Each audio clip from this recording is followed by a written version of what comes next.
Hello, hello, hello. Alright, let's get this up and going.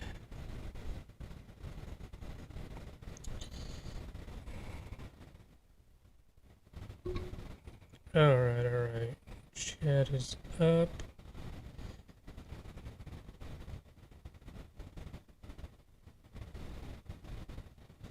Bring this down a little bit. Let's say a quick hello before we get started. Welcome. Anybody knows where that's from? That's awesome. Let's see. Let's crack this baby open real quick. Both of my drinks. Get everything going.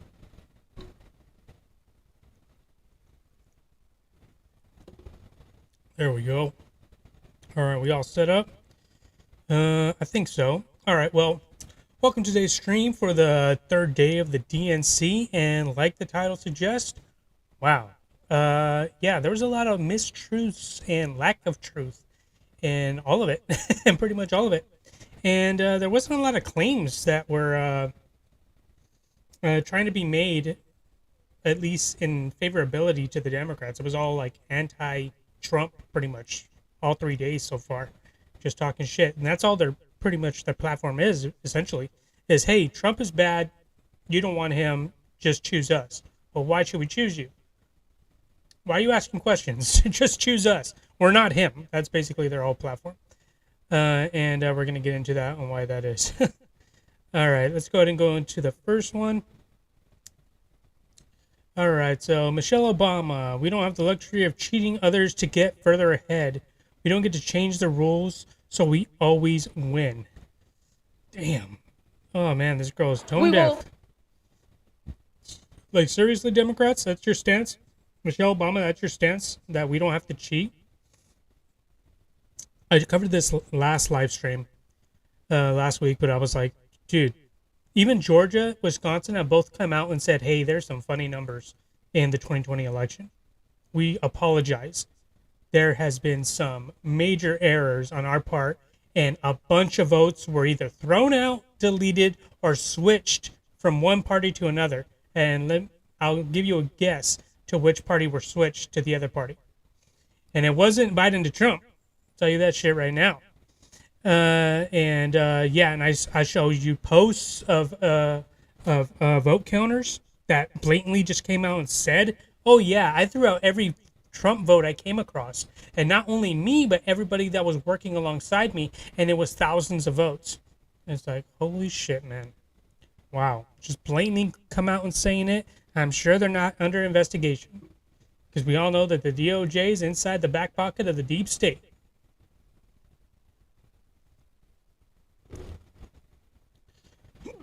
But let's just see let's hear Michelle say this. It's pretty incredible. We will never benefit from the affirmative action of generational wealth.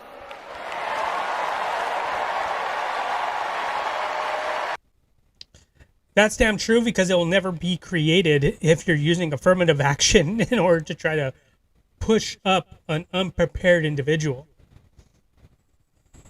This is like equality of outcome. Hey, we want more of this gender or this race into this high field or this high competitive field. But we're just going to throw them up there and see how they do. Well, are they prepared? No. Have they studied for it? No. Or do they have the skills? No. Do they have the competence? No. Okay, well, they're going to get trounced. They're going to freaking fail. They're going to be the last in everything. They're going to have incredible anxiety, incredible depression, and it's not going to be good for them. Well, we need, we need equality in that field, okay? I don't care if they're not qualified for it, they need to be there. Okay, all right, so you want to have incompetent, stupid, unprepared people in positions of power. Yeah, that's a recipe for disaster. And that's what the Democrats, unfortunately, that's what the Democrats, because the thing is that you could be right or left. Left wing, right wing, it's the same bird, right? So both sides are corrupt. Both sides are spew bullshit. Both sides have really bad qualities, and both sides have good qualities. at least in the moderate middle, within that spectrum. But unfortunately, a lot of the left is moving more and more to the far left, unfortunately. And the politicians are egging this on. They want this to happen because that's the only way they can garner the vote. And the Democrat side, they don't care if they're right. All they care is that they win. And unfortunately, that's a lot of the positions a lot of Democrats are taking. They don't care if they're right. They just want to win, or they want to get rich. Perfect example of this is AOC. Look at her when she first got into office. I think she was $8,000 in debt, and now, what is it, 4 or 5 years later, she's worth what, like over $100 million. It's like, how the hell did that happen? In public office, you're not supposed to be gaining money. How the hell is she worth over $100 million? She hasn't sold any books. She doesn't have any companies. How the hell is she worth over $100 million? Doesn't make sense. Oh, but yeah, it's just sad.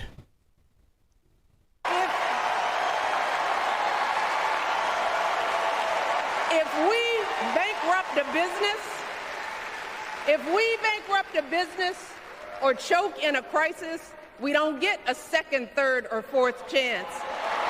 If things don't... If you're an illegal, you do, because they give you a lot of handouts. If illegal went...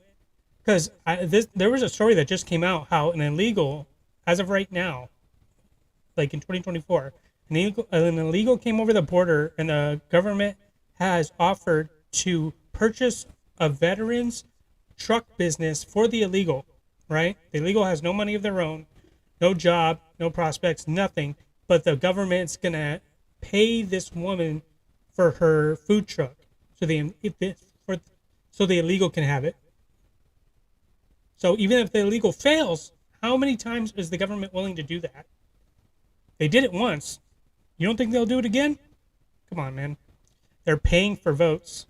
The government is printing out money or taking your taxpayer money, which is even worse, to pay illegals for their vote. Why the hell would they pay for a food truck for an illegal? Why would they do that? It makes no sense. They're not even a citizen of this country. They're doing that shit. Giving them free housing, healthcare, schooling, walking around money, food money. Shh. Anybody in poverty levels or middle class, which is very few and it's dwindling, should be incredibly pissed at that prospect. Don't go our way. We don't have the luxury of whining or cheating others to get further ahead. No. Really? You might want to look to your left and talk to Hillary Clinton. Yeah, she's been whining ever since she lost in 2016, calling Trump an illegitimate president, saying that he cheated. Russia. Remember that? And all that was proven to be false, by the way. And the dossier that came out for the Russia hoax was funded by the Hillary campaign. And she didn't go to jail. They found her campaign guilty, and not one person went to jail. Incredible. So yeah, you're Big Mike, you might want to look to your left towards Hillary and swallow those words back down your gullet, because you look like a dumbass right now. We don't get to change the rules, so we always win. If we see a mountain in front of us... Really? You don't get to change the rules? How did you try Trump in the New York case? Why did that case even go to trial? The statute of limitations expired on that, misreporting of funds, personal funds, by the way, that weren't campaign funds. And that's a misdemeanor, and the lapse on that expired. The crime on that expired, but then you extended it. You actually went into the courts and extended the law. That's why you can go ahead and try him on that. And then you caught him on 34 felonies that never existed before. You had to create that law up. So you had to try him on a misdemeanor in order to prove the felony that doesn't exist.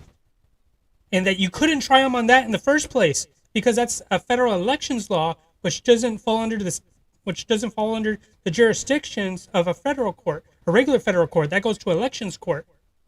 So you wouldn't be able to charge them in the first place. Wow. Wow. Yeah, we don't cheat to win. Yeah. Yeah, keep talking, Big Mike. We don't expect there to be an escalator waiting to take us to the top. No. That's called the DOJ. And it very much did in every aspect. Okay, let's move on to the next one. More Americans waking up to the truth about U.S. government. $5 billion for Donald Trump's border was too expensive, but $531 billion per year to house and care for illegal immigrants crossing the border is no problem. Yeah, so regular Americans like this guy right here are figuring out the truth pretty damn fast. It's coming at them. All this information is coming at them quick.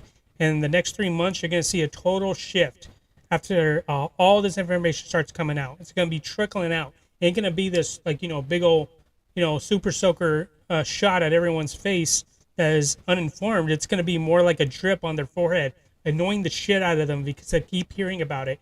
And then they're going to start looking up and then see the huge, massive freaking ocean that's, reservoir that's above them. And they're going to be like, holy fuck, there's so much information I don't know about. All these lies that they're trying to keep from the American people, all these, anything that could be used as, anything that could be used to hurt the DNC, they're hiding it away because they don't want people to look at it. And this guy right here just found a nugget, and he's pissed. So let's go and take a look at what he's got to say. $531 billion. Let's go to the beginning. So I just read that during Donald Trump's presidency, he proposed building a border wall, which would have costed $5 billion.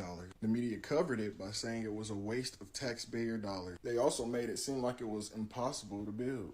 But today, I'm figuring out that the United States is paying $531 billion a year to house and care for illegal immigrants crossing the border. Just something to think about. But what do you think? Yeah. He's pissed. Look at that face, man. That ain't happy face. He's not like, yeah, my brothers, come in, get free shit like me. No. He's not on the welfare. This guy isn't on Section 8. He's working. He's wearing a plain white t-shirt. Plain white t-shirt, clean cut, Like, he works for a living, you can tell. He's not on the government teat. He's pissed off, as everyone should be that's either at the poverty line or just barely above it, making do. The middle class has almost disappeared. The wealth gap keeps getting wider and wider and wider and wider. And the reason being is because of all these stupid policies that, unfortunately, the Democrats put into place. Like, everyone thinks that, hey, minimum wage is a good thing. Hiring minimum wage is a good thing. If you hire the minimum wage, and that means that everybody can have a living wage, right? That's the tagline behind the minimum wage. Hey, if we hire the minimum wage, then that means everybody can live like, a middle class life.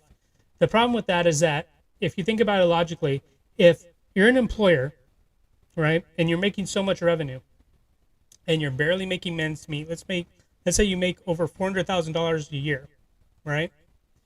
But your maintenance costs in order to keep that business up is $390,000.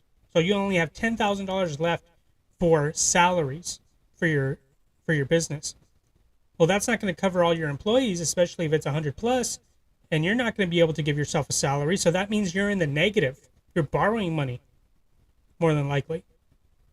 So that business isn't actually, making money. They're losing money, because you have to differentiate between the two notions of revenue and profit. That's where a lot of people get confused. Revenue is how much the money the business took in. Profit is how much money they have left over after all the maintenance expenditures and the salaries are added up first. And then whatever's left over, that's your profit margin. And a lot of people don't know that, and they get tricked all the time. Oh, you hear Bernie Sanders say this shit all the time. This company had $40 billion revenue. Okay, but their expenditures are $390 billion. Or whatever, let's say $400 billion. And their expenditures and maintenance is $390 billion. So that means they only have $10 million for all their employees, all of their expenditures, all of their, what they use for, what was that? Marketing and things of that sort. So yeah, you have to differentiate between the two, between revenue and profit margins. All right, let's go on to the next one. Okay, this is just kind of funny. PETA. I don't even know what the hell PETA is. Let me look up what this is. PETA. What the hell is PETA? Sure, it's some environmental agency or some shit. The People for Ethical Treatment of Animals. Okay. And they have the freaking rainbow flag and shit like that. I can only imagine. Damn it. Okay. Declaration memes. Go ahead and check them out on X. They're pretty funny. Let's see. Cow's milk has long been a symbol used by white supremacists. One more reason to ditch dairy. I never got this, like, assault on cows. Why is everybody pissed off at cows? What have cows done to people? Ever since some environmentalist, scientists came out and said that, cow farts are, hurting the planet because of CO2 emissions, everybody hates cows now. At least the crazy environmentalists do. It's so weird. It's like if you're worried about cow farts and that's the extent of your environmental worry, it's like, dude, you ain't got it too bad. That's a natural reaction from these cows, all right? Jeez. Cow's milk has been used as a symbol for white supremacists. So you're against milk now, too? The whole notion of milk? Get rid of all the milk. We need the brown milk. Where are all the brown cows at? Racists, man. These freaking farmers. They don't milk the brown cows? What the hell's wrong with them? All right, what's next? Benny Johnson. Benny Johnson's a good follow too. If you like a conservative, he definitely has a bias towards the conservative side, but he does give a lot of truths, and he doesn't try to hide it. At least I haven't seen him trying to hide anything. You could take it for what you want if you look at his page. Right here. I asked Obama's neighbors on the south side of Chicago who they want for president. Legitimate shock at these answers. Jaw on the floor. Obama talked a lot of trash on Trump last night. I hope he sees this. Yeah. Let's go and take a look at what they got to say. Go on. Come get us, man. We waiting on you. I'm a Trump. I vote for Trump. I go for Donald Trump. Me too. I go for Trump. Who are you voting for in 2024? Trump too. And why is that, ma'am? He the best president ever. Has Barack Obama done anything for around here and these? He never did anything since he been in office. Yeah. And I'm glad he out. Trump the best. Rocco. And you notice, I don't know if you noticed this, but this is like almost like a drive-by interview. So no prep has been done. These people are in a car, like headed somewhere. He just, put a mic in their face. They were gracious enough to talk to this guy, coming up to their car. They might, in some neighborhoods, you get shot for that type of thing if you point something at somebody running up on a car like that. So yeah, this is a very nice neighborhood. Obama, man, I ain't got no message to say him. I don't mess with Barack Obama. Yeah. Nah, I'm a Trump supporter. Trump do more for black people and care more about black people. And Barack Obama ain't black. Just to let that be known. All right. What about Kamala Harris? I don't with her either. Yeah. All Trump all day. Yeah. What's your message to Donald Trump today? Keep going. Come get us, man. We waiting on you. I'm a Trump supporter, man. And that's becoming more and more prevalent. I'm seeing a lot more interviews with, man, what was you saying? I saw somebody make a statement the other day about like, hey, since you're a black person, what do you think about this? And he goes, I'm not black. And obviously he was dark. And so he was like, well, okay, so what do you identify as? He goes, I'm not black. People are just shades of wheat. And I was like, shades of wheat? And they showed like an illustration of all the shades of wheat. And he's absolutely right. It goes from like not freaking yellowish blonde all the way up to like freaking burnt dark. You know what I mean? And so midnight black. And so I was like, damn, that might be kind of true. Shades of wheat. That's a good way of describing it. So yeah, just shades of wheat, man. He's on the darker side of the moon or of the wheat spectrum.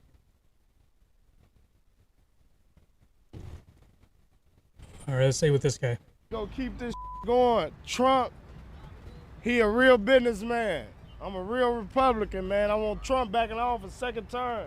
What would be your message to Barack Obama? I don't know, pump some money in here. Pump some money like Trump, you know? Your message to Donald Trump? And this is why, like, a lot of people wonder why. Is like, why would Democrats do that? Why would they intentionally harm their own base? It doesn't make any sense. If they want to get reelected, why would they institute policies that harm their base and make them not be successful? Wouldn't their constituents realize that they're being swindled? You know, do they think that their own constituents are idiots? I mean, their own constituents, they're not dumb, so they wouldn't keep voting for a party that keeps, throwing them under the bus, right? And what I got to say is it's pretty clever. So, like, let's say you want to manipulate somebody, right? And how would you manipulate people? Well, if they're a rational person and they follow a train of thought and logic, it's pretty hard to manipulate somebody like that. Okay, so let's say you have a very rational person and you're like, hey, go punch that guy in the face. The person would be like, no, I'm not going to do that. Not going to do that. Why would I do that? Why would I punch that guy in the face? He hasn't done anything to me. I don't have anything against him. So why would I go punch him in the face? That's very logical thinking. But if I said, hey, that guy said your wife's a bitch, that rises a little bit more,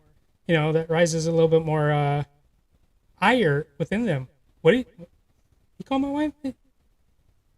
When did he say it? A rational person would maybe ask a little bit more questions. When did he say it? I didn't hear it. When did he say it? Did my wife know about this? Hey, babe, he call you a bitch? You never seen him before? Never heard that? You're lying, man. That's what a rational person would say. But you saw how the reaction was like, it was getting up there. All right, let me go ahead and throw some more. Let's say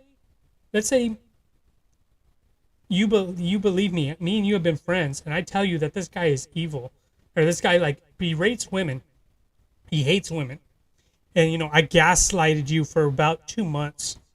Hey, this guy, man, he keeps talking shit about girls, man.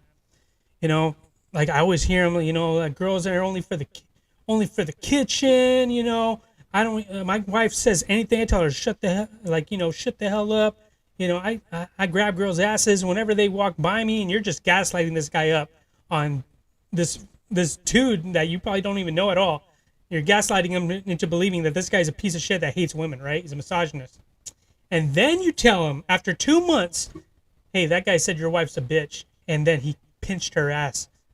It happened like 5 minutes ago, and she's over there crying. I went and consoled her. You really think that your friend is not going to believe you? You've been gaslighting him for 2 months straight, and then you involved his wife, said that she's crying, she's over there. Even a rational person would start to really that emotion would build up and be like, you're going after somebody I love. I know that you're a piece of shit because my best friend, the one that I trust, has been telling me so, and now he's told me that you did something to my wife. Oh, hell no. I'm going to go over there and beat the shit out of him. So you can gaslight a rational person. You can make them do something stupid because now that you go beat his ass, or God forbid, something else escalates, you're either going to get your ass beat, you're charged with assault, or or more than that. Finances go to hell. Your freedom is probably going to get taken away or, absorbed by the courts, depending on if you win the case or not, which you probably won't. And now your life's in the shitter.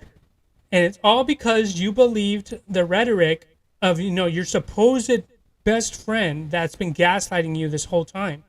And you would, wonder, why would the best friend gaslight his bestie? And to go fighting and possibly get thrown in jail. Well, maybe I like his woman. Maybe I want his woman.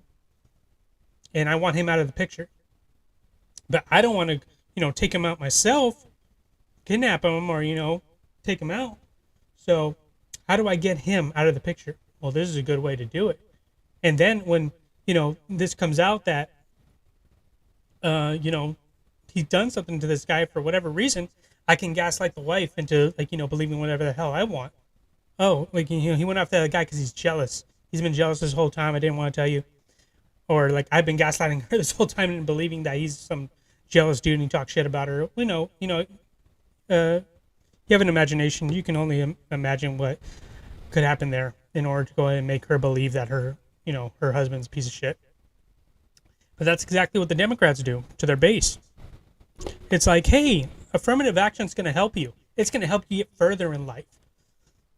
But unfortunately, there's like this famous, it's not too famous, but there's this really good illustration where it has a bunch of people. It's a biblical one, by the way. It has a bunch of people in the middle of the desert, and they're carrying crosses, like they're dragging their own crosses across the desert. And this guy sees a saw as he's dragging his cross, and there's no dialogue, and all it shows is the guy gets the saw and saws off a piece of the cross off. He's like, oh, it's a little lighter now. And you see him kind of more happier dragging the thing along because it's lighter. And then he sees another saw down the way, and he gets it again. He saws it down again, and he does it like 3 or 4 times to where the saw doesn't even look like the cross doesn't even look like a cross anymore. It looks like a plus sign. And he's taking it, and then he comes across a ravine, right? And everybody else is placing their cross down across the ravine so they can walk.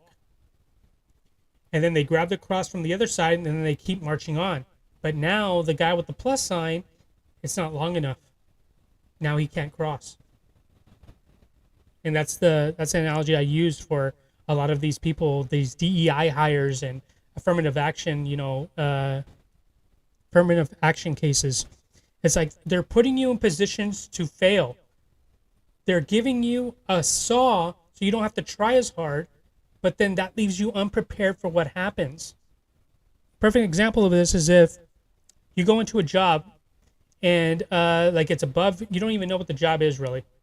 You've been a garbage man, a bag boy, surface level stuff, a trash collector, that type of stuff. And then they're like, okay, we're going to put you in charge of sales because, we got to meet a quota. You applied to the job for whatever reason. And, we need that type of skin tone or gender, inside this position. So we're going to make you a head of sales. So you're head of sales of this company. And so you have a bunch of salesmen in front of you, and you have to talk them up, and you have to organize them, and you have to go ahead and set up calls, set up clientele, and all this stuff. But you've never done it before, so you don't know what the hell to do. So now, you're unprepared. You're not qualified. You don't know what the hell you're doing. That business is going to go to hell pretty damn quickly. Within a month, they're going to fire your ass. And now, like, you're in a worse position than you were if you had just gotten a job you were suited for. And now you have a bad reputation. Nobody's probably going to take you seriously within that field anyway. And that happens enough times and nobody's going to take your ass seriously. So yeah, affirmative action and DEI, it's terrible, man. It's not worth it. And unfortunately, that's the Democrats, way of moving forward, thinking that they're helping people. They're not. They're setting them up for failure. All their policies, a lot of the policies they push forward, they sound nice on paper, but they don't work. They don't work. It's like giving a crackhead money and not expecting him to go buy crack. Well, I'm helping him out. He needs to eat. He's hungry. So I gave him $1,000. Okay, he probably used maybe $20 for food. And you use the $980 for a bunch of crack. It's probably what's going to happen, man. All right, let's keep going. Come on, man. Get us to the Super Bowl, bro. Make America great, man. That's all I can say. Make America great. Everyone's so friendly around here. Yeah. Everyone's so friendly around here. Hire me. You need diversity. I'm going to be interviewing people. Yeah. You're supposed to be somewhere chilling. I need chain game like this. Here we go. Here we go. What's up, my Who guy? we need up in there? Who we finna let drop a bag in the hood? Who we want to get the bag back going in the hood? Y'all know we gonna need Trump in that joint. Y'all You know ain't we gonna gonna find need a Trump soul in that around joint. here that ain't gonna take Trump. Y'all gotta dig what's going on, man. Don't retire, man. This is your new employee. Put him on the payroll. I'm taking over Benny Show, man. It's Odie, man. I'm a YouTuber, man. Y'all get at me, man. But everything Trump over on this side of town. I ain't gonna lie to you. You can go everywhere. You see how dry this motherfucker is? We need Trump, boy. Whatever it's gonna do to make this flow back, man. Get it up. Let's get it going immediately, man. Benny, who you going for, Benny? My president is making America great again, Donald Okay, Trump. I'm going with Trump too. We locked in. That's what I'm talking about, man. I need the job with you, man. I love Chicago. It's my long. See, like he even asked, he was like, "I need a job with you."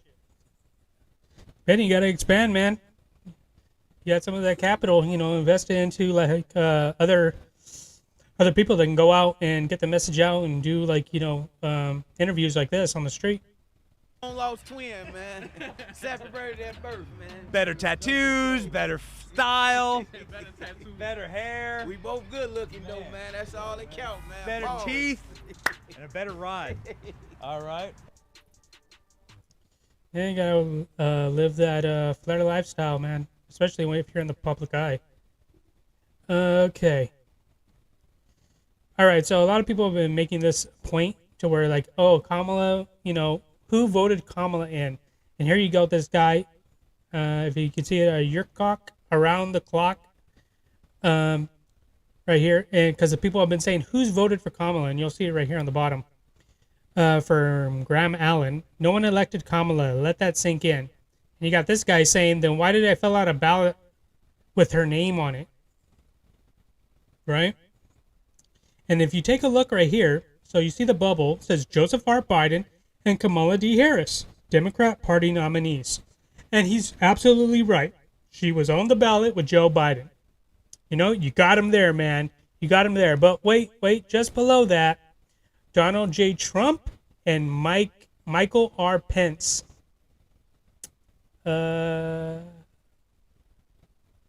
When Mike Pence hasn't been seen with Trump for like damn near 4 years, since January 6th.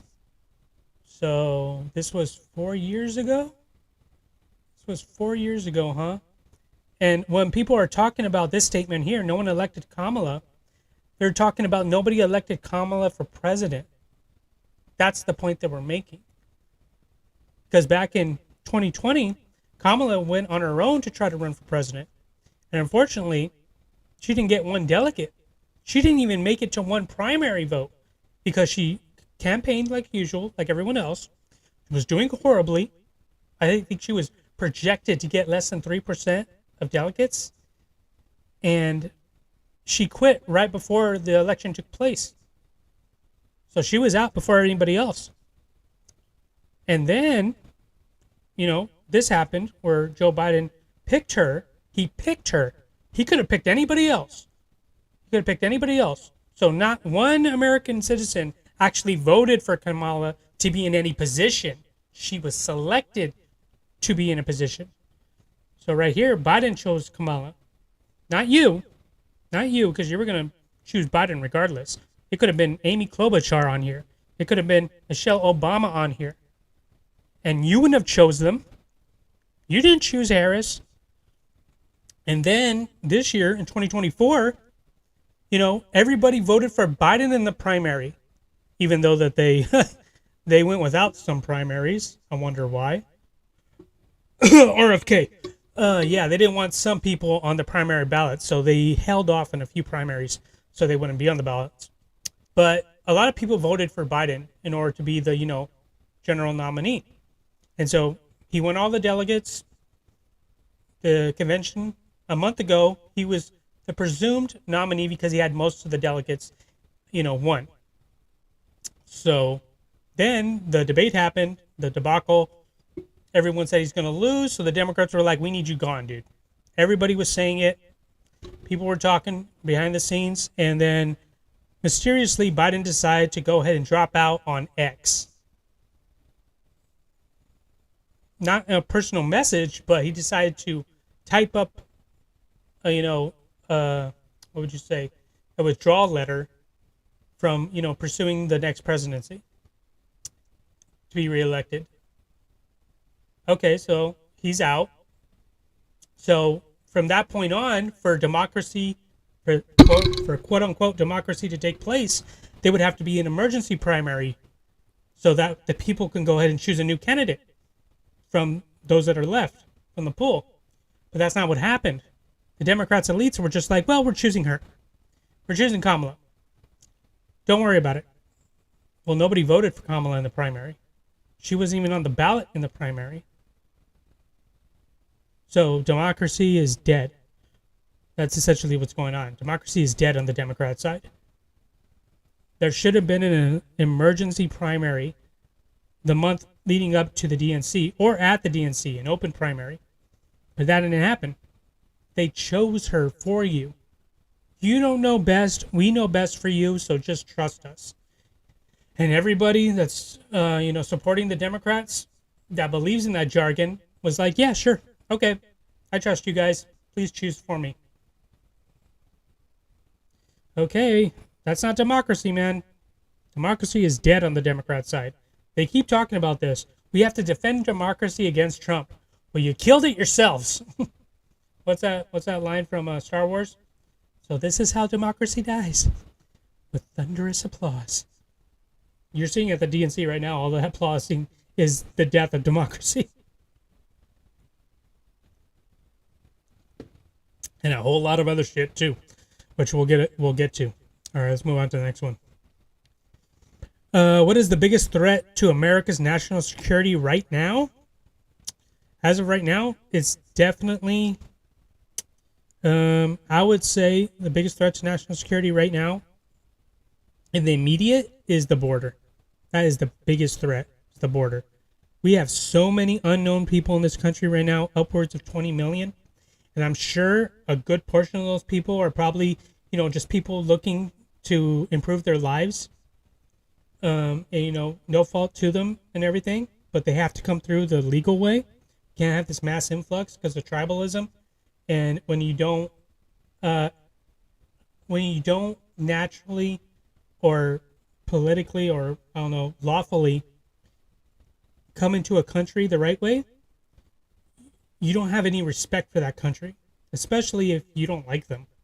It could be for any number of petty reasons, but then what ends up happening is that your culture and their culture starts to clash. And so what you believe is a big deal and what they believe is a big deal is going to go against each other at some point, and then you're going to have conflict. And we're seeing it all over the place, especially over there at the DNC right now. You see all the protests outside? That's a great example of it. But yeah, the biggest threat to the national security right now is definitely the border. In a few months, it could be Russia or it could be China, depending on, or Hamas, depending on how these wars are going. Oh yeah, and this was huge news. From being libertarian, where would you like to see Kennedy serve in the Trump administration if he were to drop out? This was huge news that just dropped recently, like a day ago, and it's being thrown all over the internet today, to where Kennedy's VP pick, I'm not even sure what her name is, but she came out in an interview and said, hey, we're thinking of dropping out, we're considering it, and if we do, we're probably going to endorse Donald Trump. Now, this is big news, and the reason why it's big news is because Kennedy, even though he doesn't really have a shot of winning the general election if he was thrown into the mix with Kamala and Trump, he maybe get anywhere from 3 to 7% of the vote. Well, this is the thing. If he were to drop out and endorse one of them, and they even get half of those votes, they win. Or get really close. If it were to go Harris's side, it would put her tied with Trump, maybe even a little above. But if JFK drops out and he endorses Trump, and Trump gets half of his votes, and he gets 3% jump or more, he wins by a landslide. It won't even be close. It won't even be close. And he's supposed to do some type of rally coming up soon in Arizona, and it just so happens Trump's going to be in Arizona at the exact same time. It looks like it's going to be a very, very eventful next week or this weekend. I'm not sure when the event's going to be taking place. But man, if that were to happen, if RFK drops out and he endorses Trump, man, the Democrats don't have a prayer, man. They don't at all. They're going to have to they're going to have to do some shady shit, incredibly shady, like Venezuelan levels of shady shit. And you think J6 was bad? Just wait until RFK drops out and he endorses Trump, and the numbers freaking swing way in Trump's favor, and then on election day, for some reason, he still loses. Oh man, you're gonna see crazy levels of Venezuela's action going on. Okay, yeah. So this is the video to where she actually says this, just so you don't think I'm talking out of my ass here. Let's take a look.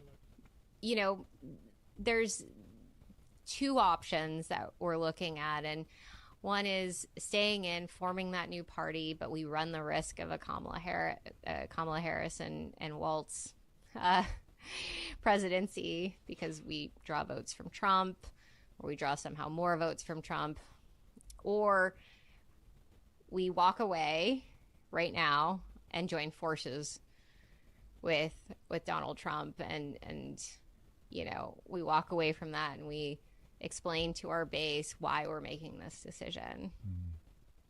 You know, there's two options that we're looking at, and one is staying in, forming that new party, but we run the risk of a Kamala Harris and Walt's. Okay, so that was it. Yeah, man. If this happens, Trump is going to win by a landslide. And this is going to happen pretty soon, like within a week's time, I think. So this is going to get very interesting very quickly. Very quickly. And yeah, if you, a lot of people are freaking out because, you know, the betting markets were against Trump about a week ago, and the polls were against Trump about a week ago, and then they're starting to even out now. And the majority of these polls, and even in the betting markets, just started to swing towards Trump. Take a look. This might give you a little bit more, you know, optimism. So this is the same time back in 2015 when Hillary was running against Trump. And these were the polls back then. As you can see, Hillary Clinton, 49% to Trump's 37%. This was going into the election. And now take a look at it now. Harris, 49%, but Trump is at 46%. That is a freaking, what is that? That's a 9% swing from 2016 to 2024. If we follow the same chain of the voting patterns, the way that they were, and you got to remember, Hillary Clinton had huge support back then. She was the wife of Bill Clinton. They were talking her up in the media like crazy. She had a backing. She had, you know, experience, even though it was a tarnished legacy. But she was a well-known name back then in 2016. She still lost to Trump. Kamala Harris, a lot of people don't know what the hell she is. They don't never heard of her before. They don't know her record. And that's why in the next 3 months, you're going to see dripping of, you know, Kamala Harris's, you know, record coming out. And it's going to turn a lot of people off. Like a lot of people. And the economic policy she put forward is just one part of that drip. One part of it. And it was basically a splash. Because it screams communism. Okay, all right. And I just saw this today. I couldn't believe it. Right here on Clown World. If you're not, you know, subscribed or, you know, following Clown World on X, you better, man. This guy's pretty funny. Sheriff Javier Salazar. When Donald Trump comes to Texas, stands next to officers in uniform just like mine, he's not there to help us. Now, Kamala, on the other hand, has been fighting border crime for years. Really, she's been there once to the border in the last 4 years, even though she was put in charge of the border, like the first year of Biden's presidency. What the hell has she been doing the last 2.5 years? We've had over 13 to 20 million people across the border. What the hell has she been doing? Fighting what? Let's hear what this dipshit has to say. And then I got like a coup de grace, like, you know, chef's kiss of a freaking nail in the coffin for this dude after he speaks. When Donald Trump comes down to Texas, stands next to officers in uniforms just like mine, he's not there to help us. Don't think that, not for a second. He is a self-serving man. Look at this guy. He's like, you don't believe that shit? Look at this dude. Look at this guy. You know, he's from Texas with that hat on. He's like, oh man, I can't even look at you right now. The amount of bullshit coming out your mouth is astounding. I mean, look, just like when he killed the border bill, he just made our jobs harder. Now, Kamala, on the other hand, has been fighting border crime for years. She's gone down to Mexico and worked to stop the traffickers. And when the traffickers didn't stop, she put them in jail. No, they just kept coming. They just kept coming. There's this famous meme out there where it shows Kamala down there in Guatemala, I think, or El Salvador. She's giving a speech, and she's like, "Do not come. Do not come." And it cuts away, and it goes to Trump, and he's like, "I'm gonna come." That was basically every illegal that's come in the last 4 years. That's basically what it was. It was hilarious. Now, down in my neck of the woods, we call that fooling around and finding out. He doesn't even know the fucking saying, dude. That's how pathetic this guy is. Well, let's take a look at where this guy is. So as you can see right here on the screen, it says Javier Salazar, Bexar County, Texas Sheriff, right? Bexar County. I wanted to know where that was because this guy's talking shit about Trump and then saying that Kamala's all for the border. Okay, let's see where this guy's housed at. Bexar County. So I looked it up. And here it is. Bexar County, right here near San Antonio. Right there. You see the border right there in the red dots all around. Well, let me move my shit out of the way. Hold on. So you can see it. Let's get this out of the way. See, that's it right there. That's Bexar County right there surrounding San Antonio. The red outline, that's where it's at. All right, let me put myself back, and then we're going to go ahead and zoom out. Let's move this over so you can see it. Zoom out, zoom out. Come on. There we go. As you can see, you see that white line right there going up from below San Antonio, far below, and it's going up right there? That's the Texas border right there. That's the Texas border. And this is where Bexar County is near San Antonio. It's probably like 50 to 100 miles away from the border. What the hell does this guy know about border security? His town's way the fuck up here. This is his district. Damn near in the middle of Texas. What the fuck does he know about border security? He's not even on the border. He probably doesn't have any jurisdiction towards the border, and he's talking shit. Come on, man. Come on. This is the best they could do. Harris campaign. This is the best you can do is prop this guy up, and people weren't going to look this up. Where he's his jurisdiction is.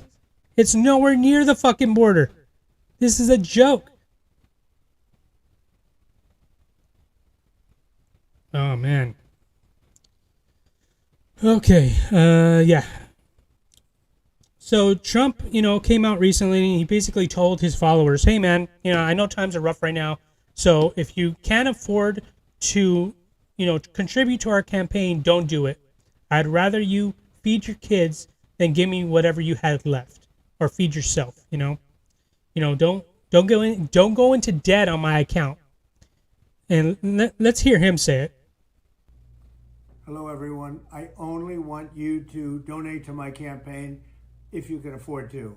Unfortunately, most of you can't afford to because Joe Biden is a disaster as a president, the worst ever, and Kamala's worse than he is. She is actually worse, more evil, more committed to being radical left. I mean, she actually believes this stuff, defund the police and all of the other things. But if you can, donate. If you can't, I don't want to. We're going to make it. We're going to win one way or the other. But whatever you can do, we'd appreciate it. Thank you very much. See, and then this person right here, April, Reign of April, comes out and says, Trump calling his supporters broke bitches is absolutely hilarious. Now, this is some, lack of awareness. Fucking, what's that one bitch's name? That streamer? I forget her name. Where she said some similar shit because people were complaining about, some cookies that she was promoting and they were like what was it, $20 a bag or something like that, and she said that they were brokies, and she got a bunch of backlash for it. I think it was Pokimane, now that I remember right. Pokimane was calling some of her followers brokies because they were complaining about $20 cookie bags and shit. And this is the type of energy this stupid bitch April is putting out there, calling supporters broke bitches. Well, guess what? Most of your side are broke bitches too. Like, are you not realizing that? Do you know how many people are above the poverty line? It's not a lot. And people just above that in the middle class, it's even less. And the people in the that make over $150,000 a year is even less. It's less than, it's less than 15%. Less than 15% of the United States makes over $150,000 a year. And that's middle class. And then you go above, you keep going up, and it gets precipitously shorter percentage-wise as you go higher. I think the 1%ers make, $450,000 a year? And that's the 1%ers in America. Shit.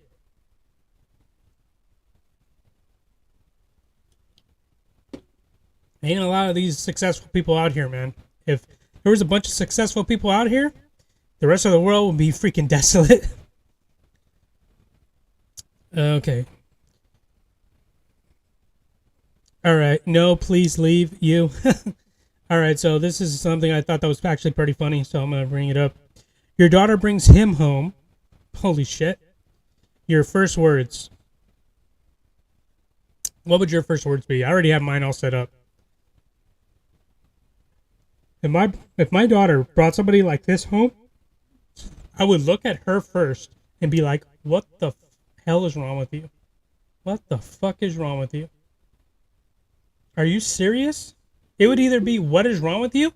Or, are you serious right now? That would be my first words out of my mouth.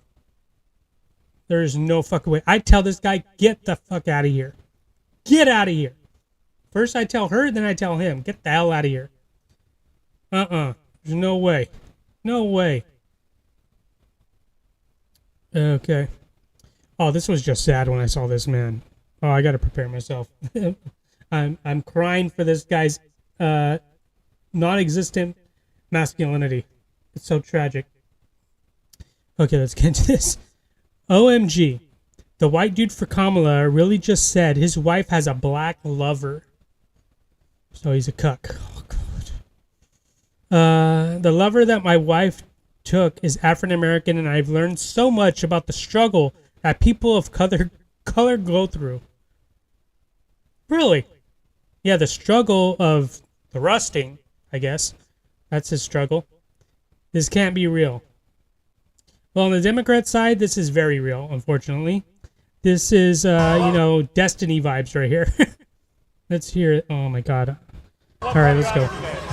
No, listen, my name is Noah Shorts. I use he, they pronouns. I'm just really excited that we have, the first black woman that could be the president of the United States. And, I just realized what he has on his head. Holy shit. Holy shit, man. My wife, right? We're in a polyamorous relationship. The lover that my wife took is African American, and I've learned so much about the struggle that people of color go through as a result of my wife's boyfriend. And so I'm excited to really do my part to show solidarity for my marginalized communities. And the best way to do that is to get the first woman of color to be the commander-in-chief, and I'm really excited. Dude, I don't see a shred of surprise on this guy's face over here in the glasses that's doing the interviewing, and that's concerning. Does his wife or girlfriend have a lover too? Because he doesn't seem shocked by this. He almost seems like, yeah, me too, man. Me too. This is fucking sad. I'm so pumped. Were you this pumped and excited when Joe Biden was the nominee? I mean, listen, I would vote for a corpse over voting for Donald Trump because he's a disgusting fascist, white supremacist pig. But now, we get to really make history. We have, like I said, we have the first woman of color to be president of the United States, and our country, it was founded on the values of diversity, equity, and inclusion. No, it wasn't. No, it wasn't. This guy doesn't know fucking history at all. No, it wasn't. And Kamala nothing embodies those values more than a Kamala Harris presidency. So I'm pumped. Like, I'm ready. You know, I am so excited. I'm a proud white dude for Kamala Harris, baby. Let's go. Woo! You can just tell this is a show, dude. I don't think this is real now. That whole, you know, proclamation for Kamala right here in the short 10 seconds, in the last 10 seconds. Now I'm thinking this is for show. This is not true excitement. This is bullshit. Have you seen any excitement at a Democratic event like in this stadium? Or? No, listen, this is amazing. You know, like you can't generate. I couldn't see any more excitement. You see how he dropped that real quick? You can't make this up. Yeah, you can. Yeah, you can. That's why you dropped that freaking narrative. Like, the only way there could be any more excitement is if, you know, maybe you had like an artist or a celebrity performing or opening for Kamala, but... Oh, you like Meg the Stallion that they did already? Yeah? Yeah, because it was all fucking fake? Yeah. No, this is amazing. This is like celebrity level of excitement. This is a rock star. And then, you know, like... He just said he would vote for a corpse instead of Trump. And Kamala's a rock star? I bet you didn't know who the hell she was a month ago. She was... Even the lefty news sites, mainstream media, was saying that she was the most unpopular vice president a month ago. And now everybody loves her? Pfft, please. Like, the thing that I'm the happiest about when it comes to Kamala Harris presidency, it's the economy. And, you know, I'm really excited about how she finally wants to put a cap on prices at the grocery store. And, you know, like, look, even if price controls, you know, may lead to like shortages of food and basic goods, you know, the shortages will lead to rationing, and rationing, that leads to equity, and we need to be a more equitable place in America. You know who else tried this strategy? You know who else tried this strategy of shortages and, you know, rationing and all that shit? Venezuela. And then before them, because right now they're eating their own zoo animals and eating garbage. And before then, it was the Soviet Union in the 1930s. Yeah. If you haven't read about that, you really should. What happened in the Soviet Union? You know, the Communist Party, you know, equality for all, sickle and hammer and all that shit. You know, the equity and, you know, shortages and everything like that. It led to the deaths of over 30 million people. Yeah. 30 million people plus died because of starvation, because of the shortages and the price caps they put into their policy. You thought fucking COVID was bad with the death count. Put Kamala into office. You ain't even seen shit yet. To dismantle our legacy of white supremacy. So thank you so much for hearing my voice and so many voices like me. Voices like you are retarded. Sorry. Not sorry. Okay, Illinois Governor J.P. Pritzker. Let's hear what this dumbass has to say. I couldn't believe what he said, at least what I read so far, so let's hear it from his own mouth. Donald Trump thinks that we should trust him on the economy because he claims to be very rich. But take it from an actual billionaire.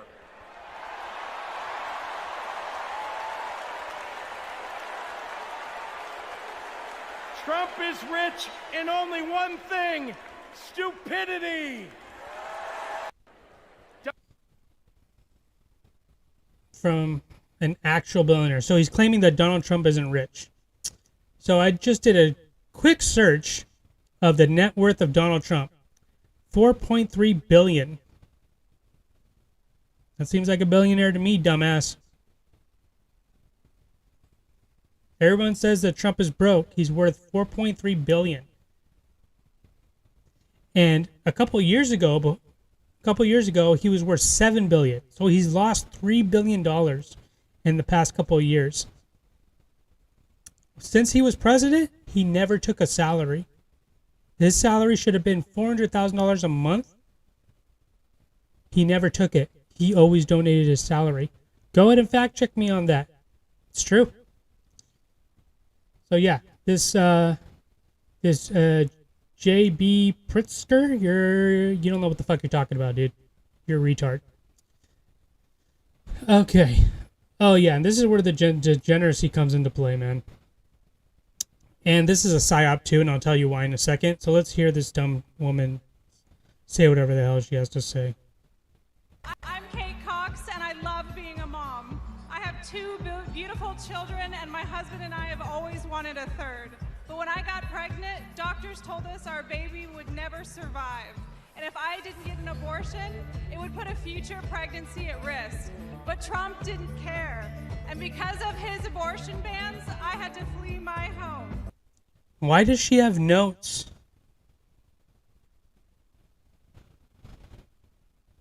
Why does she have notes? If this was an actual exclamation of, her tragedy, you don't think that'd be embedded in her brain? Why the fuck does she need notes? Why does she have to read off notes in order to get this out? Obviously, she's trying to, get her story out there to appeal to those type of people to be like, yeah, Trump didn't care about, women's health, and he almost forced me to get, to have a baby that could risk potential future life. Even if this is true, which I doubt it. Because of this right here. Shit like this makes me not believe the Democrats. Shit like this. Why the hell does she have notes for this emotional outburst? It makes no sense. This is scripted, guys. This is not real. And even if it is real, this is a weird-ass way of going about telling your story. Having notes with you when you're, making some type of emotional plea towards your fellow people on the base. Oh my God, man. There's nothing pro-family about abortion bans. There's nothing pro-life about letting women suffer and even die. Oh my God. There is nothing family about abortion. Because if you have an abortion, you don't have a fucking family. It's that simple. If you abort your baby, you're not a family. Where's the family at? You got rid of half of it. The thing that literally makes you a family is husband, wife, kids. That's a family. When people say we're going to start a family, they don't include themselves. They include, the children too. We're going to start a family. What does that mean? That means you're going to have a child. That means the family hasn't been started yet, hasn't been created. It's only when the child is born do they say, we have a family now. My family. Because it includes children. When you have an abortion, there is no fucking family. You killed it.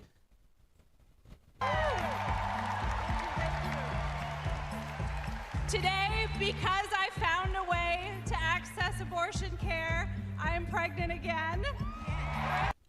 I feel so sad for that child. So sad for that child. And my baby is due in January, just in time to see Kamala Harris. Why is she reading off a script? She is reading off a fucking script, guys. You know how often she's looking down at these fucking notes? This is a script. This is not real. You can't. I want to see the other side of this paper.